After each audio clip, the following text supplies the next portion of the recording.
felvét. Igen, Cicuka, az én vagyok. Te benne lehetsz a videóban, csak teljesen csak az, hogy nagyon... De akkor nem vetted föl? De, veszem. 14 másodpercnél vagyunk. Csinálj már vele valamit.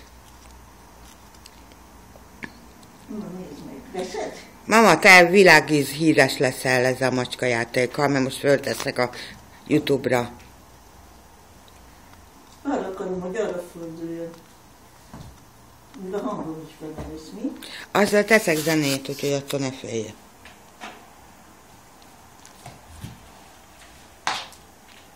Az ajtó mögötted nem nagyon látszik a macska. De hát ha oda ment, mit csinálj? Cicsa.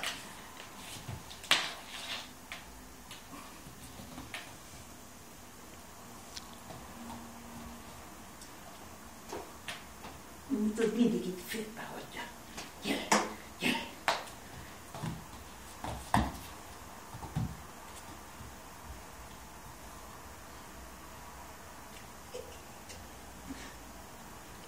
Igen, csak tudnám, hogy mivel kell